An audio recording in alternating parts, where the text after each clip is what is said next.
Alexandros Washburn, Chief Urban Designer of the City of New York. A very big hand, please, for Alexandros. Oh, my God. I've been here 24 hours, and I feel like I know you all.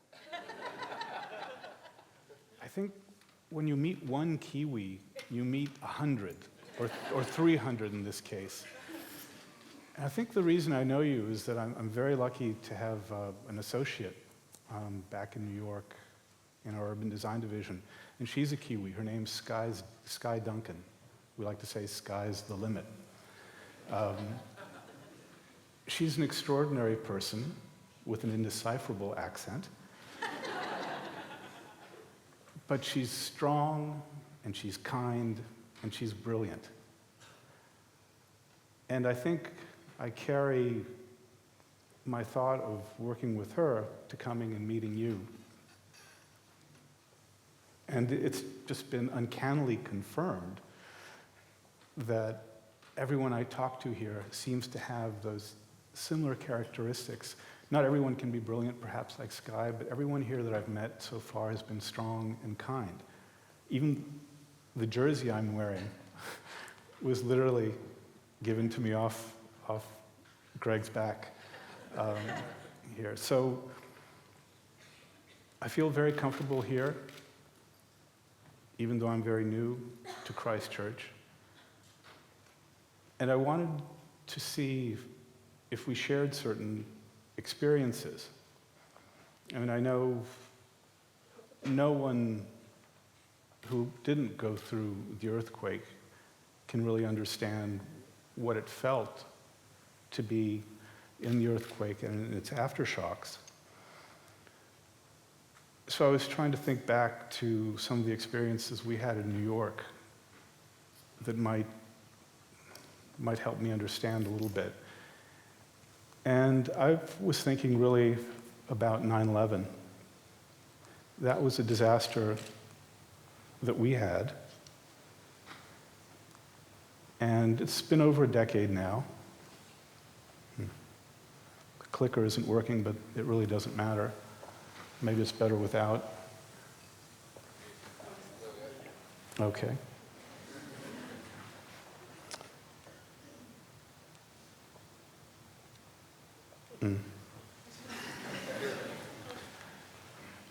You know, the morning of 9/11, I'd gone early to my office in Brooklyn, which had these beautiful picture windows. It was an old loft building that overlooked the Brooklyn Bridge in Lower Manhattan. And gotten there very early that day and was sort of busy, had my head down at work. And a couple of other guys were in the office as well. And we heard all these sirens, and it made me look up, and I saw one of the towers on fire with a large plume of smoke coming out of it.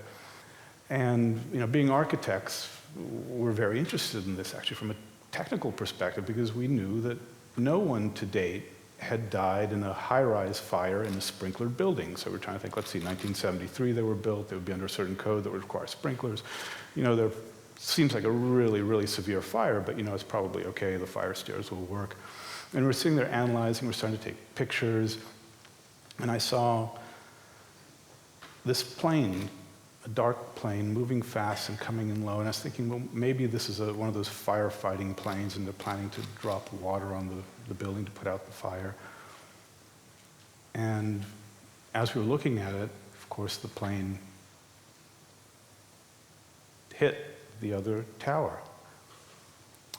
And we saw the tower explode, and we instantly realized what was happening. It's a shock. It's a shock when you know that you can't do anything about it. The event is happening, and you're powerless to change it, but you have to deal with the result. So we stayed and watched a bit, and the events unfolded, and then the emotions, of course, start kicking in. This was also, 9/11 was the first day of school for my eldest daughter, who's back in Manhattan, in Greenwich Village. And it's, remember that very, very strange feeling of having to go back into Manhattan. Of course, cell phones weren't working, even the landlines. No one was picking up at home. And to have to go back through the crowds of people coming out, streaming out on the Brooklyn Bridge covered in ash, trying to get back into Manhattan, find out where is your family. How are they doing? And of course, you know, thank God everyone was okay. And we were able to rendezvous back in the apartment. And then a period began that was an aftermath. For me, that was almost more nerve-wracking than the day itself. Because, you know, in the days that followed, you didn't know what was going on. There were anthrax attacks. You didn't know if it was over or if there were going to be more shocks coming together. And the no-go zone was very large at the beginning, and there were troops positioned all around the perimeter. I was a bicycle commuter. I would go from Greenwich Village down through Lower Manhattan and then over into Brooklyn. And I was constantly testing the edges of this perimeter because it was my route through.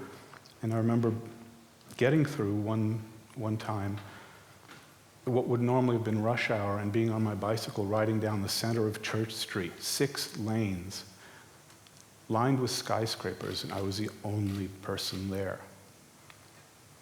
And that's a very strange feeling to have in a city that's normally teeming with people. And I think the point that was the scariest for me was one day when I was going through the zone and then across the Brooklyn Bridge, where typically there were troops stationed along with police. And, you know, you'd salute them, you'd occasionally chat with them, thank them for looking out for you. And I remember one day, suddenly, portable toilets appeared.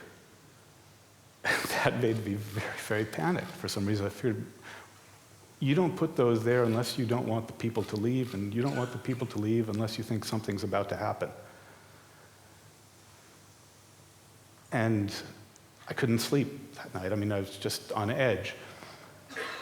And the adrenaline was pumping, the emotions are going, and of course nothing did happen. And that passed. But there was a period there where even normal decisions, which route do I take? What street do I go down? You would second guess. You would not know if you were making a decision given the correct weight, because there was so much emotion, there was so much anxiety about what would happen next. And this was reflected even in our politics. There was a talk for a while of perhaps delaying the mayoral election. Thank God we've rejected that. We decided to go ahead that November and have an election. And that election was won by Mayor Bloomberg, who turned out to be a very, very good mayor. He's a very rational man who believes that you can't manage what you can't measure. He also appointed a deputy mayor, Dan Doctoroff, who's a very good man, and he made him in charge of economic development and recovery, was his title. But he unified under him several branches of the government, including planning and economic development, and several other agencies that before reported to different people, but now gave them a unified point of responsibility. And I think that's when we started to realize that things had to change, and they were going to change. Let me see if I can get the slides going here now. I'm going to swap. Swap, okay. Good. Push up ahead here. Okay. This was a very important piece of our recovery. Dan had this thing that he called the virtuous cycle. It's an idea that you needed investment by a city in the quality of life of a city, which would then attract people and economic development and lead to growth. That growth would lead to more revenue. And if you use that revenue for more investment, you could begin a virtuous cycle. And in the early days of 2002, that's what we started to do as a government policy, as a framework for moving ahead. And what's unique about New York and about urban design is that Mayor Bloomberg realized that we compete on a global scale. And in a world where people have the choice of living in different cities around the world, they will choose based on the quality of life. And we made an explicit commitment in New York to a belief. And that belief is that you improve the quality of public life by improving the quality of public space. Public space is the place where citizens can meet as equals. It's the place where society builds trust.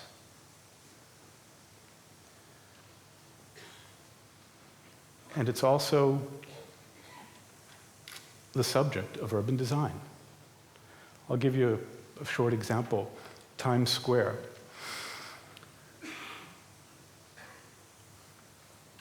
Mayor Bloomberg appointed a woman named Jeanette Sadiq Khan as Commissioner of Transportation. She's a brilliant and energetic woman, and she realized early on that she had certain powers as Commissioner of Transportation, and those powers included the ability to restripe the right-of-way in any way that the department deemed beneficial. So it seemed like a minor technocratic clause, but it gave her the ability to go into Times Square, which is the intersection of Broadway and 7th Avenue, and to paint the area of Broadway as a plaza. So by using paint, she was able to turn this major crossroads into a greater public square, and actually give it for the first time in its existence a place where you could sit, a place where you could enjoy the life around you. And it was a pilot project. So it was able to get through quickly and simply give it a try. And you can just imagine the incredible political pressure, financial pressure that hinged on this decision. And it's a real tribute, not just to Jeanette, but also for Mayor Bloomberg for backing her up on this. And the result is a place now that even local New Yorkers like to go to. And it's just thronged with people, and the traffic still moves. So even though she's Commissioner of Transportation, I think Jeanette is also an urban designer. So I want to stop for a minute and talk about what is urban design. Now, urban design is a tool of transforming cities. It's what guides the change of cities. And urban design produces rules, plans, and pilot projects that guide a city's transformation. It's very important to remember that urban design doesn't produce the city, but the tools to change it. And urban designers, that's actually Sky there in the middle, are the ones who hold the pen and work in the swirl of stakeholders and experts around us.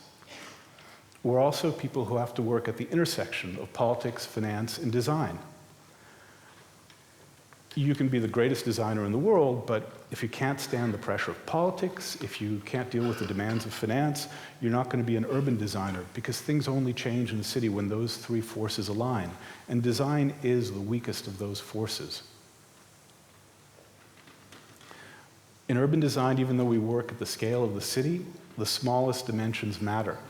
So even the height of a curb is critical to the success of an urban design tool.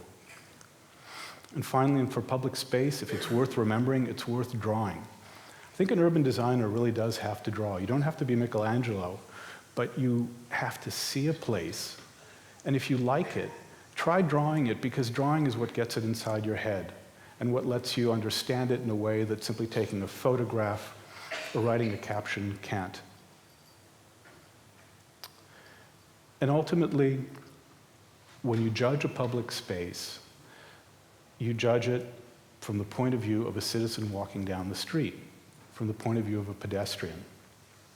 You know, the word pedestrian is interesting to me because in the dictionary it means dull or boring somehow. But in New York, you know, pedestrian means fantastic, it means fabulous. And of course, to walk down Fifth Avenue at twilight past Rockefeller Center is amazing. But also to walk down Jackson Avenue on a Saturday morning in Queens, it's amazing. The life of a street in New York is a primary social space. Again, it's public space. It's where society builds trust. It's where we meet each other as equals. So let's talk for a minute about how you design a street. Maybe go to the board here. All right. Let's start here with a person, right? They need a sidewalk to walk down. That sidewalk should have a certain dimension for them to work. And I'll use feet and inches. I know the US is, I'll try some rough translations to meters.